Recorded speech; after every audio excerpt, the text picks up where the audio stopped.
Le changement climatique est une menace réelle pour le Gabon, affectant la faune et la flore, mais aussi entravant les activités économiques de la population comme la pêche, le tourisme, le commerce.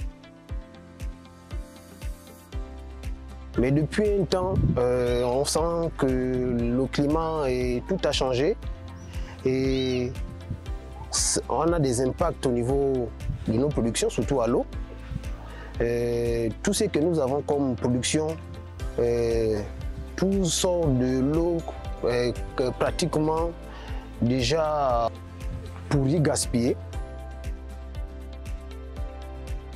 Ici à Cocobiche, les eaux, à un moment donné, ça s'arrêtait à un niveau. Aujourd'hui, ça monte un peu plus, jusqu'à ce que quand la marée est haute, les eaux montent jusqu'au niveau du marché.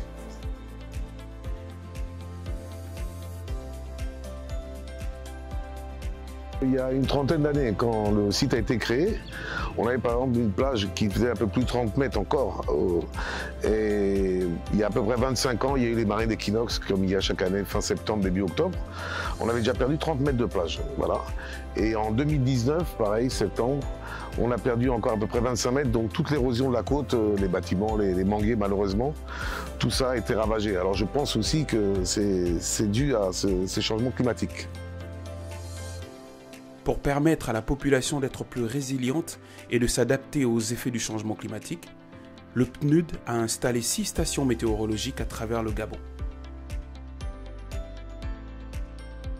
qui permettront aux populations de recevoir des données météorologiques chaque jour par le biais d'un texte SMS sur leur téléphone. Ça me fait un grand plaisir parce que nous n'avons pas la météo depuis longtemps. Ça va maintenant nous apprendre beaucoup de choses. Ça veut dire quand on va à l'eau, parce que moi je suis d'abord pêcheur.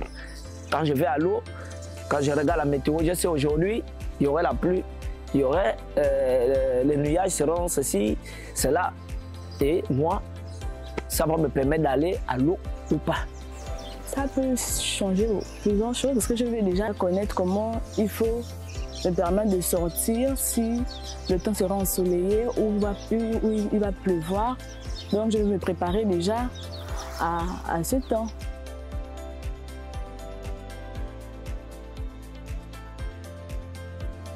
Il y a souvent des gens qui viennent en bateau ici ou des amis qui passent en avion ou en ULM qui nous demandent la météo ici ou qui vont sur Port-Gentil ou sur la réserve présidentielle qui est tout à côté.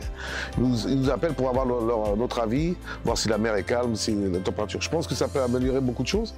On demande de toute manière l'amélioration, chaque jour on demande une amélioration.